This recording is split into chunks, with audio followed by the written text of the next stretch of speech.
much to our great panel. I think the key takeaway is that right now we're at the precipice of some big change, and it's happening now. And whether we like it or not, it's going to happen. So all we can do is just go eat, I guess. So lunch is served. Fuel your bodies, energize yourself, and just try to talk to someone you haven't talked to or who's not in your field. And you can come back and we'll have even more interesting conversations. Hopefully not about ChatGPT. Thank you. I specialize in wicked problems. So a wicked problem is a kind of a problem like climate change, freshwater scarcity, hunger, in which people don't actually even agree on the definition of the problem, and sometimes people don't even agree it's a problem.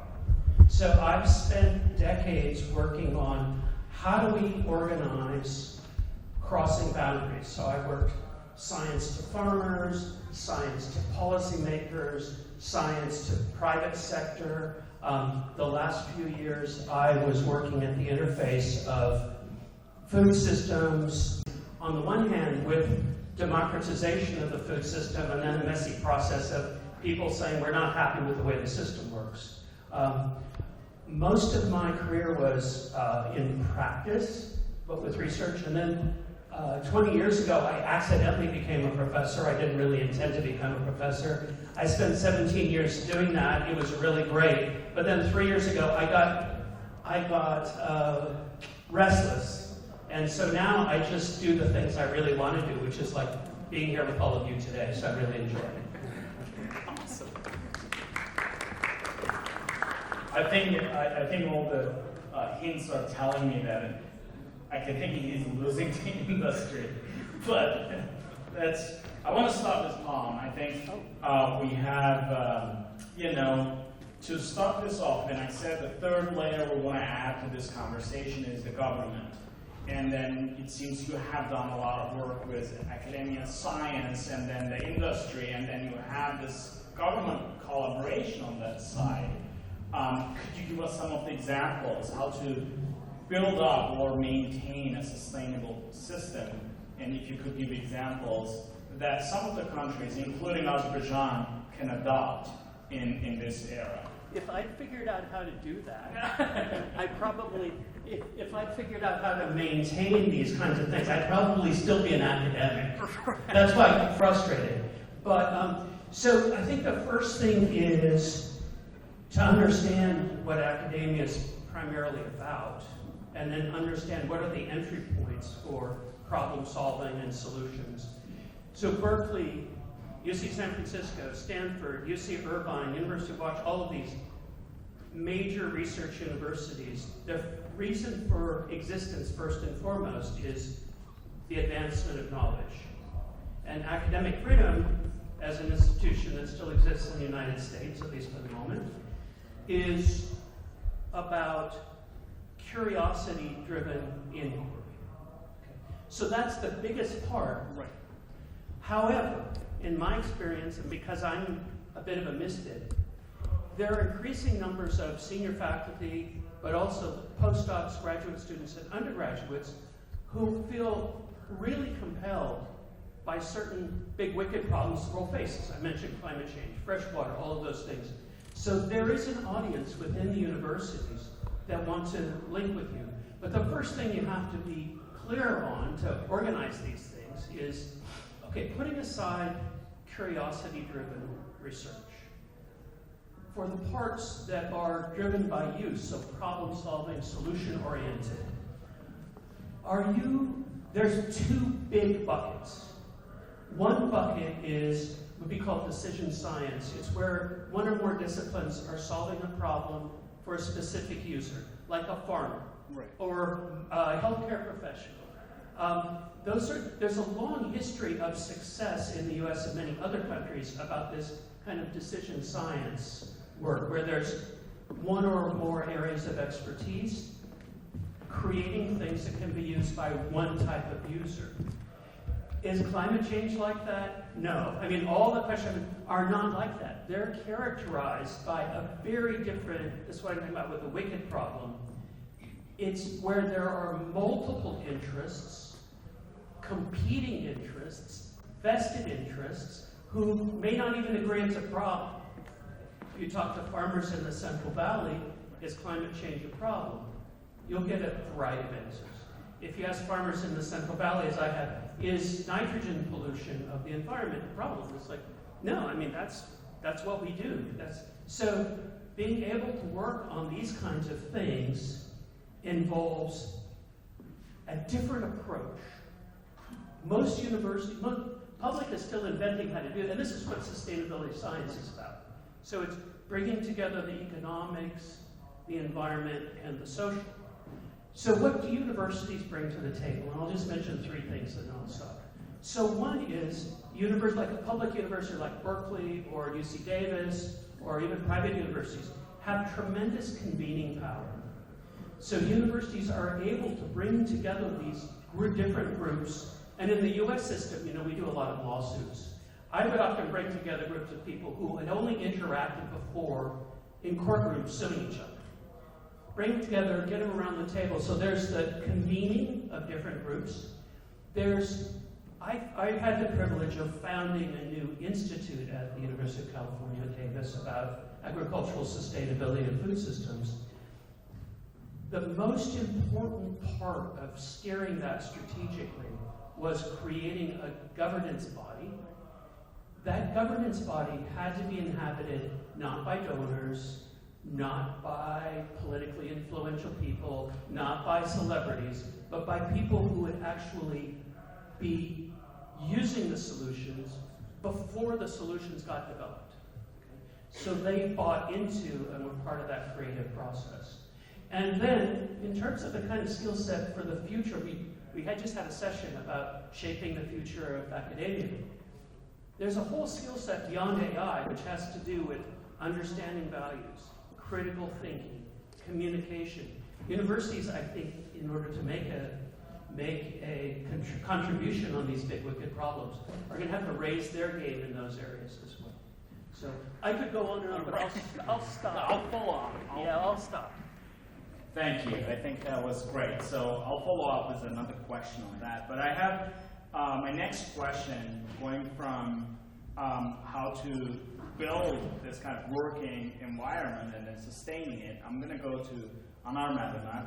I think, Anar, you work at University of Minnesota and you work in the field of mathematics.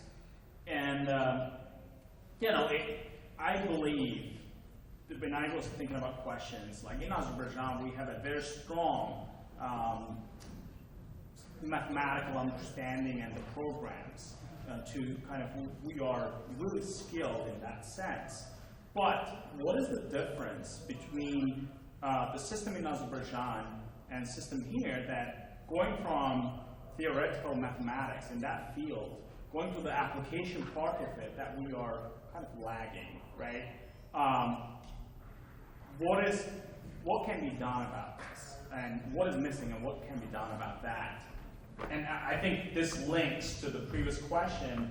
If we can find that gap in the example of mathematics, then we can, expand this to other fields as well. Thank you for the question. Maybe the one area I can say, so things are different here in Azerbaijan. So there's a funding that they invest for science for a longer time, and they don't question it. Okay, so to get the result right away. And so in Azerbaijan, because I was a student there in Baku State University for some time, and so expectation that you see the results very quickly. Okay, but again, so this is not going to happen very quickly. So you have to give it time. So for example, I can say the branches of mathematics. For example, the number theory. So this is an abstract area of mathematics and studies the properties of numbers. And at first it might look very theoretical, so it does not have any applications. But after some time, it has now applications to what's called cryptography for security, like in banking or cybersecurity. So these are heavily used. The cryptography is heavily used, and it relies on factorization of large numbers. So there's what's called RSA cryptography, and there's also elliptic curve cryptography, which uses very high algebraic geometry, so algebraic curves. Okay, so that's one area. That's okay? here. That happens here. Yes. Right. So that doesn't happen in Azerbaijan. Yeah. Okay, so I would like it to happen in Azerbaijan. Okay. As well. What is missing? What is the gap? So maybe again, I think the gap is just expectation that so maybe we should give more time to fruit, so to yield the result. Okay, so that's what's missing. And another thing I would say that maybe interdisciplinary collaboration is important. Okay, and so again, I don't see that very heavily in Azerbaijan, but here it is very much. So there's lots of collaborations between various subgroups. When you mean the collaboration, do you mean collaboration between academia and industry? Academia or and industry, I yes, see. yes, Okay. yes. And again, so lots of, so you have to, mathematicians are work in isolation, so you have to make them to come and work together with people from industry to yield applied results. Yeah. Makes sense. Just want to add something. Yes, Paul. So I am an applied mathematician by training, and I did study the theoretical math in undergrad. And I don't know the school system in Azerbaijan very well. I studied in Turkey, but I can tell you, even in the US, when I was teaching mathematics, I had a lot of students having a lot of trouble to actually apply mathematics. But whenever I have a student who actually has taken 1 or 2 computer science courses, or even 1 stats course, and they start studying mathematics later, they were actually much more successful in actually applying mathematics. So I advocated a lot to kind of switch the curriculum. I think we should switch the curriculum. The first year shouldn't be calculus 1 or 2. It should probably be something like statistics 1, statistics 2, and alongside computer science and programming. And then you can teach them a lot of mathematics. Then they're in the learn and they will apply later. That's pretty good. Thank you. That's pretty good. I was going to ask next question. Thank you, Anar. So next question to Teymur about now kind of stepping back from specific question of mathematics. What do you think we need in general, not just in Azerbaijan, or it can be also here? What is missing in academia? What can be done better? We talked about this a little bit in the previous session to train the students to be better prepared for industry jobs. What can be changed, or what do you think? What's your opinion? Yeah, thanks. So I can give a couple examples on there because I was in aerospace and AI and robotics, so I will just provide examples from that part. Right? So for example, when you're in academia, they will teach you a lot about models and model training for AI, etc. But in real job, actually, when you start training that, there will be a lot of issues with model training. Some models training will actually be unstable, it will break, and then there will be a lot of issues with the basic infrastructure as well. I've been building infrastructure and platforms for some time, and I can see that even just from that example, you need to teach a little bit more about what industry is dealing with, right? In academia especially. So there are programs that actually handles this, but I would suggest that, for example, even academia itself, without sending someone to the industry for internship or co-op, can bring those kind of issues that industry is facing to the academic environment and teach them. The simplest example, for example, for just training large, nowadays LLMs are very important stuff. So to train those multi-billion parameter models, you will have extremely large distributed infrastructure, right? A lot of GPUs. And there will be a lot of actually network fabric, like Ethernet, InfiniBand, etc. Normally they will not teach this kind of environments in academia, but I suggest that even theoretical aspect might be great, like to train model training, but they will also need to teach all this networking, compute, storage, infrastructure for the students, so they know that when they come to the industry, what kind of issues they will face.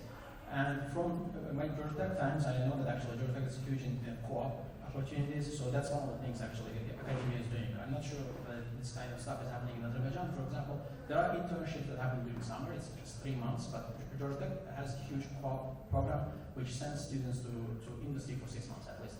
So if you go for 6 months and actually work like a real junior engineer, you learn a lot from the industry and you know what kind of problems they have, and you can actually bring your academic knowledge to fix those kind of problems. So this, another thing will be, of course, sabbaticals. The guys to the left and right of myself, they are teaching in academia. I left academia after PhD. But there's another thing, like you can take actual sabbatical and just go to the industry and bring your academic knowledge to fix the problems in the industry. And of course, it goes in the opposite direction as well. Industry will most of the time also actually provide grants as well. It's not only industry, it's also government as well, right? So for example, my PhD was sponsored by Air Force Office of Scientific Research. So these kind of grants make sure that you're ready for the industry and you're working on the problems that you go to the labs, scientific labs or government labs and work in the real life issues that the industry is facing. Yes, please. Yes, absolutely. Thank you. Apologies to Chris who doesn't speak. But I had to jump in and make two complementary points. Studies of the University of California system's effectiveness in working with industry suggest a couple of conclusions. One is universities tend to worry way too much about establishing intellectual property, and that slows down everything and gums up everything. And there are really only 5 universities in the United States who get a significant share of their budgets from patents and royalties, and mostly it's just gums up the works. And the way you do it is exactly what Teymur was saying, is well, first of all, you treat your graduate students and your postdocs really well, so that when they make it big, they'll donate back to you. That's the point. But the other thing is having these mid-career exchanges with particular strategic sectors. So having a mechanism for people to come from industry and be residents, or people from academia to go the other way. So that's point number one. Point number two is 15 years ago, I had the privilege of launching a new bachelor's of science at UC Davis, which does not happen very often. And as part of that launch, we actually asked the sectors who had historically hired our graduates, what are the skills you're looking for? They all listed these various kind of domain sector-specific skills that we'd all guessed, but they also said, what we're looking for is critical thinking, the ability to actually access science and to connect science with innovative actions, people who understand different people's values and have it. So it's the humanities, right? And arts. And we actually had to change our whole approach to teaching, because the value add was not about cramming people's heads full of facts or necessarily giving them a set of methods that they were going to have to use for the next 50 years because they were going to be obsolete next year anyway. But it was especially the critical thinking part. I have a quick question. I understand, I think it makes sense to have that kind of connection between academia and industry, right? But then, whose interest, or I mean, you know, we talk about academia not paying well and like industry is way better, right? But academia still serves this purpose of training people for industry, right? So one thing when Teymur was mentioning that, we are lagging in academia, not providing enough, that connection, exchange between academia and industry to facilitate that is that the academia should be reaching out and saying, hey, we have students, come and get them, and then they can potentially be your workers down in 2 years. Or is it the industry part who's interest, like they should be reaching out? So how do you see that? I mean, anyone can answer this question. Yeah, actually I can give a couple of examples. And in that context, I want to relate that to Azerbaijan or any other, developing countries. Yeah, sure. Actually, the developing countries started implementing this for some time already, even Azerbaijan, right? I will again give examples from Georgia Tech, but there are a lot of examples in the Northeast as well as Stanford, around Stanford as well, right? So there's actually called the GTRI, Georgia Tech Research Institute. That's actually a partnership between industry as well as the academia. It's actually close to campus, but it's a separate area where the companies come together with the academia and actually they invest heavily. So it's not government investment, it's actually companies' investment. And they employ researchers from the school to do research, not just for theoretical purposes, but also applied purposes directly helping those companies. So I think that's a huge thing in US, and that's becoming a huge thing in Azerbaijan and Turkey as well. For example, I studied at Istanbul Technical University, and there used to be technical. So there's a lot of technical across Turkey. So they're applying this approach to a lot of places, and I think Kafkas University in Azerbaijan, the name changed, but they used to have similar thing as a technical. And regarding how you will teach that, it's of course like it's a bit tricky. It's just sometimes, like, as mentioned, basically there will be professionals from industry with a lot of experience. I've seen it in multiple universities. They will come and teach. They would be not full-time research faculty, but they would be adjunct, because that's how they would go. They will actually teach the industry experiences to the students. I think that's a huge thing, because the biggest thing, as I mentioned, I've seen in the academia is that you teach a lot of theoretical knowledge, and I love theoretical knowledge. My PhD was completely theoretical, but when you go to industry, you actually have to have the applied skills as well. So that's a huge impact in having the students. I'll start speaking. I may say something that's a little controversial, but I went to San Jose State. I incubated my second company my senior year there, and actually launched it upon graduation. And I had an industry professional tell me, "Hey kid, it's not just the grades you make, but it's the hands you shake." And what he meant by that was, not only is these partnerships with industries great for learning, but it is about the network, right? And so, like, yes, you need to learn and be smart, have critical thinking skills, right? I'm not saying you don't, but the network is just as important. And actually that really sat well with me, because I was about halfway through my senior year incubating this idea. This gentleman, his name was Brad, said that to me. First, I was a little taken back about it, and I realized, yeah, I need to expand my network. What's this thing called, LinkedIn again? Right, so, but when I launched my company upon graduation, my entire network was based on all the people that I had met through San Jose State's business college, some of the engineering college, the alumni network. A lot of those people helped me bring that company to fruition. I was very lucky, 4 years later, sold it for a 3x multiple, but a lot of those people that I met as part of that, being a student in my senior year, sort of incubating this idea and partnering with industry folks, was probably the difference between success and not success. I really kid you not. I mean, without that network, that business would have failed completely. Anyways, again, I don't know if that's truly controversial, but I thought I'd mention it.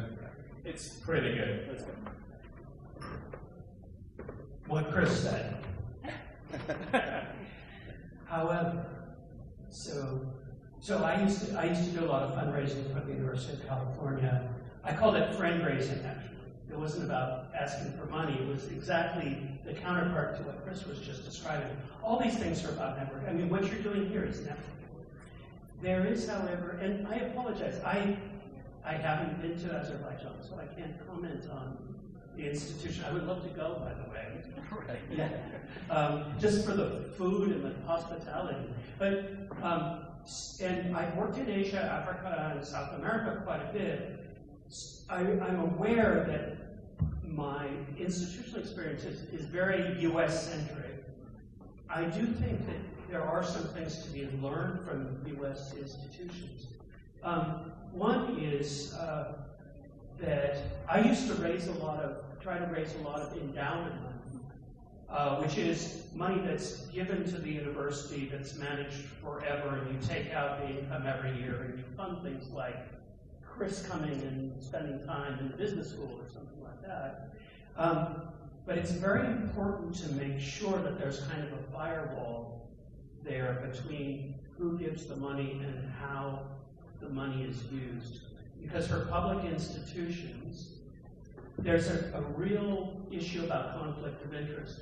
And the stakes are high. I mean, University of California, we were sued because we were actually doing too much for California agriculture and not enough for all the citizens of California.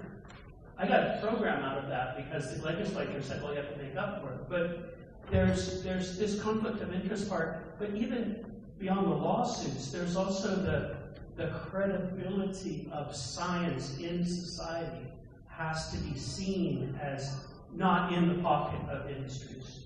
And it can be very blatant, but it can also be very, very subtle, and I can talk about that too. Yes, yes. Maybe the one experience I can mention. So in US, so there are various institutes, for example. So one of them is the Science Institute in Stony Brook, and so they support the research, applied math, physics, pure math. So through various workshops, conferences, and programs happening every semester. And so it's supported by Jim Simon. So it's but again, so it supports like training, like the grad students and mentoring postdocs, and it's a great opportunity. And similarly in Berkeley, there is this MSRI. So they have similar programs over the summer. This happens, or during the year, they have special programs, and they invite like researchers from all over US or from international abroad, and so it really helps. So I would say that a version of this would be great in Azerbaijan, and I have been recently hired as a co-director of a math institute at Kazan University. Maybe some kind of, we get some funding, maybe we could do something similar of that sort in Azerbaijan. Yeah, absolutely. I'm very optimistic. Yes. Yes, please go. Yeah, just quickly, so we are talking about like the marriage between industry and academia. My question is like, why? Why do we have to push them together? Like, there's no need. So I believe that so if it's going to be like push for it, then nothing's going to happen. So we can create all these institutions to some of those. So my point is, if there's actually, it's going to happen. I'm not going to push it. So for example, I can give you an example.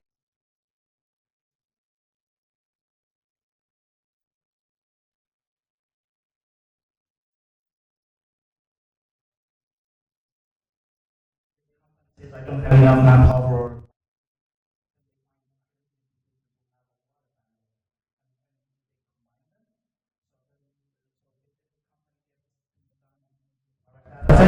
The problem is solved by the academia, and the money is coming from government, which is not a lot of money. That's awesome. I really like that. So that's awesome. I mean, I wanted to ask Chris this question. We go to college, right? We build a product. We have services, but we have to sell, right? I want to ask you this question, you being in the sales, how do you see academia as a valuable partner in product or market development, in sales, from the sales standpoint? How do you see that as an academia, being in sales?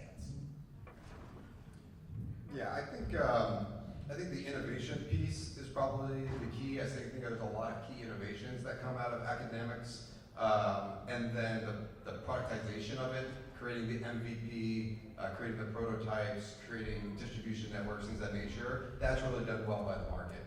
There are big companies, there's IBM and OpenAI and so on and so forth, right, who have research institutions and they do innovate. I think I was actually thinking about this question before. There's the third startup I did, which completely failed, by the way, just so I'm upset. There was a competitor out of MIT, and they created this thing called electricity. So I was doing a company called PowerBeam, where we had invented wireless electricity, where you can beam wireless power over meters, really long distances, using laser diodes and photovoltaics. And this guy named David had created in his garage a la HP.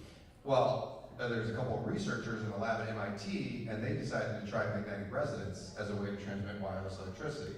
And so that was created in a lab. PowerBeam raised $2 million, failed in 3 years. Electricity still continues to try on today and is now powering EV cars all through Asia, right? Because it was something that was not only created in a lab at MIT with all the funding and support of that, right? But it was also an innovation that probably never would have happened in a garage. Could have, for sure, right? But that innovation has now created a company which is now productizing, into EV electrical vehicles and things of that nature. And so the inventors of that were really good in the lab, right? They had all the equipment, they had all the stuff that they could do, but they had no idea how to package, how to promote, how to market, how to understand what your TAM is, what does the MVP look like, what is my SAM, all the sort of business sort of training that you get going through business school. And so taking that innovation and transferring it from academic into industry, and being able to scale that and create a real business. And then what happens when you create a real business? You create jobs. People then can, you know, pay for food and buy a house, and then you can scale, and then you can innovate the world and change the world. Not to get too dramatic or anything, right? But you can sort of have this like impact on the world, going back to like social good, like Tom was talking about, or social impact, right? You can change it for the better. And so while that does happen in industry, the motive is not generally to innovate at the scale of like, I'm in a lab doing something that I think could work, but I really don't know. If you're doing it again at IBM or some other place, there's an agenda to it. There's some hidden agenda, right? We did a project when I was at PowerBeam with Apple. They paid us like $50,000 to do a prototype. We walked into a room, cell phones wouldn't work, it was the whole lockdown, right? That company knows how to innovate like academia, but there's not that many Apples of the world. Yeah. Right. I think my understanding is like academia risks on a lot of ideas, but industry is more amplifying the product, like a small scale product, making it bigger. Good. My next question, I'll ask Tural. So we have been talking about this. Tural has been in academia for 7 years, and then he was a professor at the university, and then he transitioned to industry. So, I mean, one question. We talk about this, right? So when you are in academia, when you are a professor, you might fall behind in the training, the skill set, with the world changing so much faster. Is that true? When you went back to industry, did you feel that? If that's true, how did you adapt to it? Was it hard to go back to it? So I think that's a great question. Yes, it's definitely true. In academia, you do have lots of things to do at the same time. There are bureaucracy, there are committees that you have to be part of. There's grading you have to do, and all of those are great things. But everything you do in that sense is actually putting you behind from the technology. So the way I tried to handle it was the following. So like, let's say every semester, so I was, for context, I was a professor at the Hamilton College, which is a liberal arts college, mostly teaching. So if you want to do research, you do research in the summers. So in the summers, I tried to find projects nearby. There was like the army lab or something. So you try to find a project there which uses like the cutting-edge technology, and you try to kind of do some research. Now, during the 9 months of 2 semesters, what I was doing, I was trying to kind of teach 1 or 2 applied courses, and every time I had to change everything I'm teaching, which is a huge mess, because like once you teach 1-2 times, then you want to stick with the curriculum, and then it becomes automatic. But if you become automatic, then you're always behind. So what I had to do, I had to change, like I was teaching say data science, I had to teach new technology every single time. Now this happened before the AI hit the fan. So are you saying it will be easier now? Do you think it will be easier now to transition back, or? I honestly don't know. I have been thinking about this since the AI come. I don't know how professors are handling AI now. I can't imagine, because every project lab I gave, I'm thinking you can just upload it to Gemini, and then it can probably solve it. So I don't know how to handle that. Thank you. I'm going to ask the next question, Tom. So one more question I had for you. We kind of talked about this a little bit, but how can universities play a more active role in shaping sustainable tech, like in sustainable industry, or the policy ecosystem, to make it to go a little more moving forward? So does that make sense? It makes sense you would ask that question. I'm not sure that universities are necessarily the right venue for a lot of these things. I think universities, at least in the United States as they're currently set up, are really great venues for advancing knowledge within a fairly well-defined discipline. Universities tend to be quite high overhead, and so my wife is a founder of a therapeutic startup. She works in her lab is in an incubator that was set up by a venture capital firm, and it's a J-Lab, Johnson & Johnson.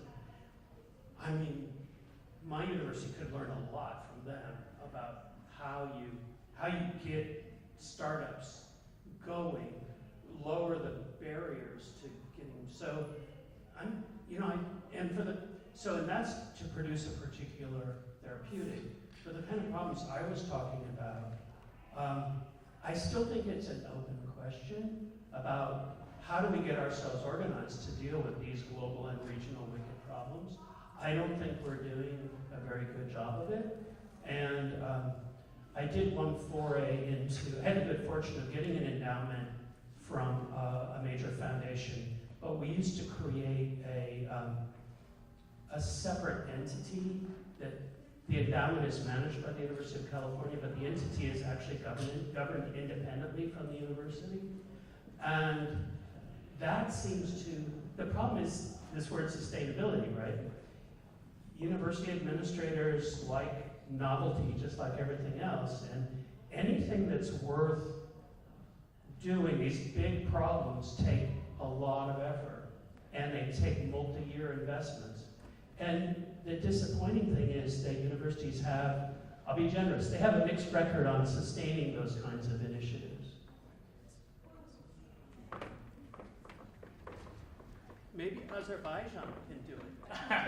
Maybe. Yeah, I mean, it's green fields, agility. Totally. Yeah. I think we have been talking about this. We will talk about this more tomorrow, how to give back to Azerbaijan's science community. I think with that, yes, I was trying to kind of give enough time to audience to ask questions. So with that, I want to open the floor for questions. Go ahead. Do you have a mic? Oh, he has a mic. So. What an Still learning how to use the microphone. I can't believe. What an amazing group of individuals. Thank you so much, each of you, for this great panel. I have a question for Chris specifically. You mentioned about the power of social capital in being successful and creating your company.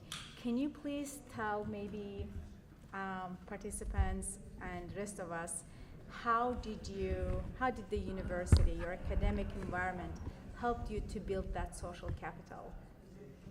Great. So the question is, how did the university help me build the social capital? Yes. I was part of the Center for Entrepreneurship at San Jose State, and I would say that they were critical in brokering opportunities for students such as myself at the time to, not only participate in different programs, whether that's, the business planning competition or the elevator pitch challenges, the things that they had to participate in, but then bringing alumni and people in their network, to be like judges and things of that nature, and creating the environment and the opportunity for me to then, then introduce myself, develop a relationship, get connected.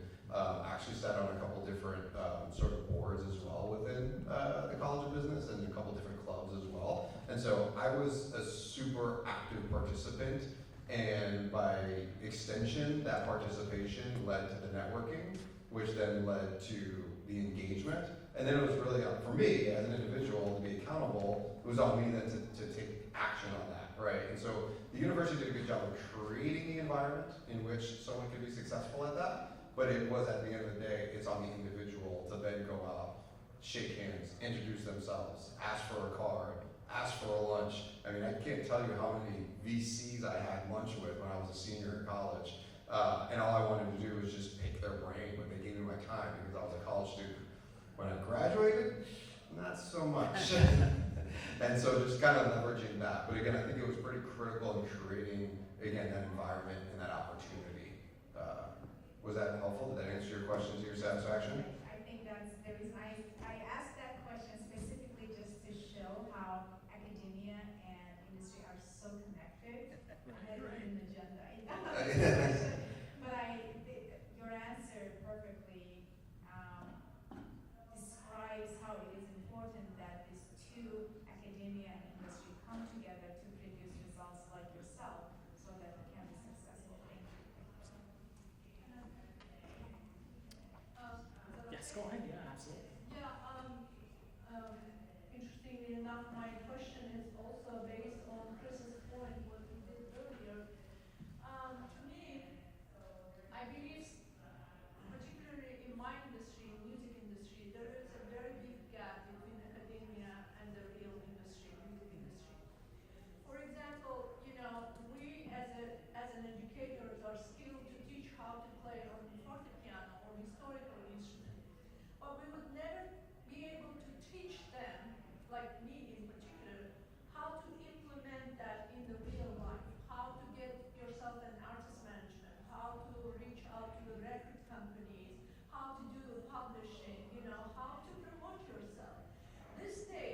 I knew nothing about. But somehow, when I finished, and I played 4 very successful recitals, I did a thesis, defense. I played recitals in various concert halls and universities. But once I was out, that within that 1 year of PT, I was totally doomed. I didn't know what to do with myself, how to promote myself. It was a very different country, different culture. These days, it's a little better. I've never been taught a music business class. I've never taken that. These days, they are trying to implement that. But somehow, I still think there is a very, very big gap.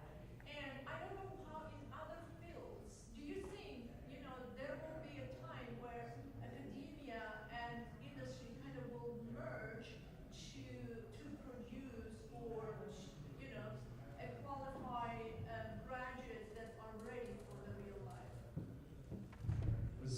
I won't comment, but maybe we should invite Cardi B to teach some of those things in the classroom, but is there anyone to comment on this? No? No one? I mean, Yeah, go. I don't know if it's the right answer, but there was a big emphasis in the business school to do cross collaboration with the engineering department at San Jose State, and so there was actually a program where they took 25 students to Taiwan and China, and the business professors essentially, it was totally paid for, completely funded by alumni, and there was professors who demanded at least 3 business students go on that trip so that business students can collaborate with engineering students. And so I don't know if that's helpful, but I think the cross collaboration, because there's 7 different colleges on the San Jose State University's campuses, and there was a big emphasis for business and engineering to collaborate, mostly because we live in Silicon Valley, and most companies are run by people who have MBAs but got an undergraduate in computer science or engineering. But the cross collaboration between colleges is potentially one potential way. I think the other thing is just you, as a student, there's what the university can provide, and then there's what you can do for yourself. And so there's also the opportunity to just kind of go to events and put yourself out there as well. It can be very difficult, but I think there's a fine balance there. So I don't know if that was helpful, but that was a thought that came to my head. I liked your example of putting maybe in one trip the business students along with, let's say, a representative of the artistic field. That could be a good collaboration. Hopefully, they would develop into more serious things. I think that trip with mixed disciplines is a great example. And one of the other capabilities that our employers asked us for was to help students become at least have a basic level of competency in how to work in multidisciplinary teams. So I think even if you think about the music business, maybe it's about finding the right collaboration between a composer, an instrumentalist, and somebody who knows how to market. And it turns out that skill of being able to step out of, I'm going to do it all myself, and actually be able to identify the key person that I need to work with, a mathematician, and then able to work fruitfully with them, is something that we try to develop a curriculum, and it's through experience. It's not through reading books. And AI isn't going to tell you how to do it, I don't think.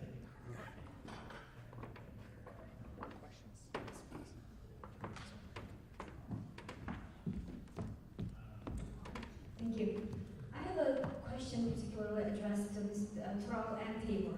Tural earlier mentioned, can I call you Tural? I'm assuming, thank you. Tural, you mentioned that you actually asked the question why force the marriage between industry and academia.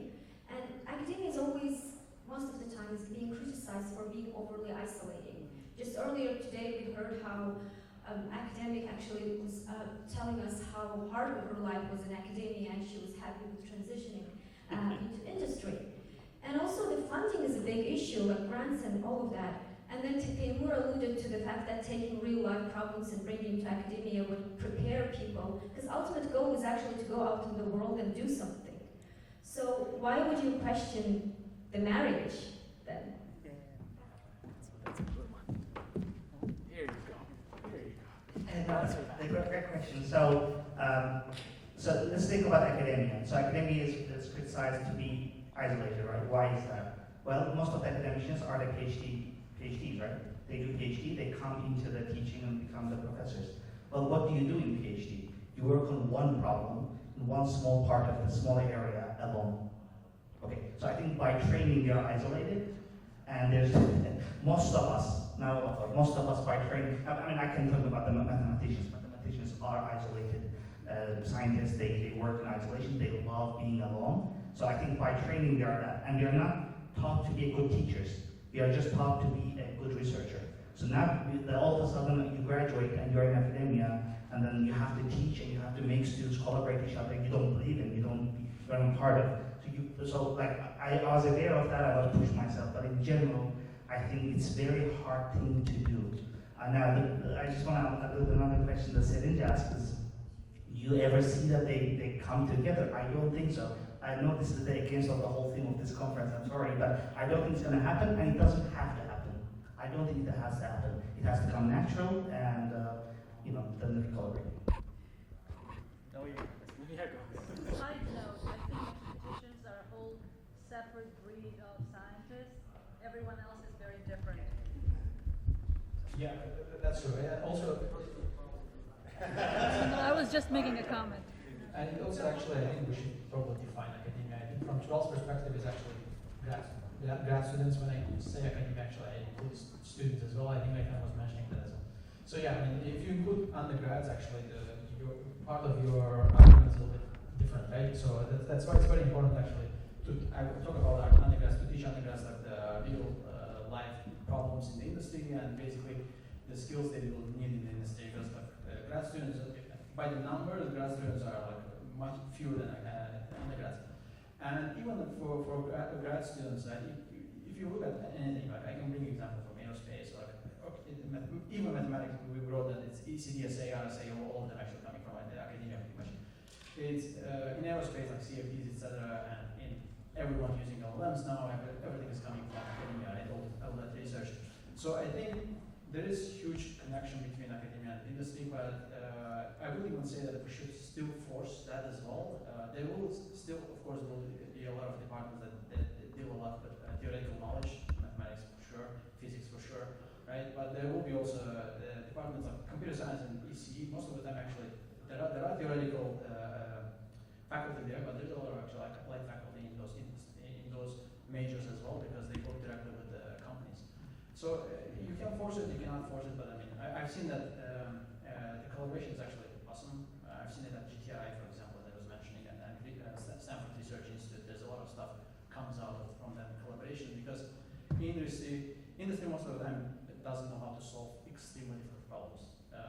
It was actually especially true before, for example, big tech, because big tech has a lot of money that can actually throw at any kind of problem, and then what they do actually, they bring academicians to solve it, right? That's what's happening.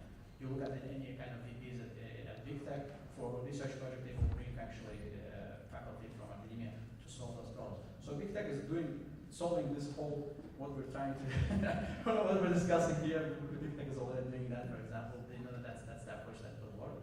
But I think it's a pretty cool thing for them to work together. So I just want to comment, I think many of us are working from maybe kind of an obsolete notion of what academia is about. And from the University of California for PhD students, I believe it's more than half of our PhD students. And from UC Davis, it was 2/3 of people who got PhDs did not go into tenure track jobs. So they're working in government, they're working in nonprofits, they're working in industry. So that's already part of the answer. It's like, well, even at the graduate level, a lot of people are actually going into private sector jobs. But the other thing, 30 years ago I would not have said this, but there are increasing number, the numbers are still small, but numbers of, like myself, who have had careers that were not, I was never assistant professor, associate professor. I paid my dues other ways, but I did not go up the conventional track. And I know at least a handful of other people that the possibilities of making a career, coming in outside academia, coming into academia, like I am going back. I mean, I'm excited to be working with startups and with venture people now. It's recovering and But isn't that kind of the emerging argument people talk about, like not believing tenure track academic pathway, where people go back to their one cycle and you are just left behind because you are secure. But if you are competing all the time, then you are forced to kind of update and kind of catch up with the innovation and what comes out. yeah. But again, I can tell. So I had tenure. I had an endowed chair. I left. But even after you have all those wonderful privileges, it's still very competitive, right? Right. Because everybody cares. What do my peers think of my work, right? It's enforced through the social network. Any more questions? I think time is up as well. So I want to thank you all for taking time and being here. And one takeaway I can say we can all agree on is like no single institution will lead to innovation, right? It has to be somehow working together, whether you like it or not. Thank you. And I would add, we need institutional innovation too. Absolutely, Yeah, absolutely. that's my- Thank you very much.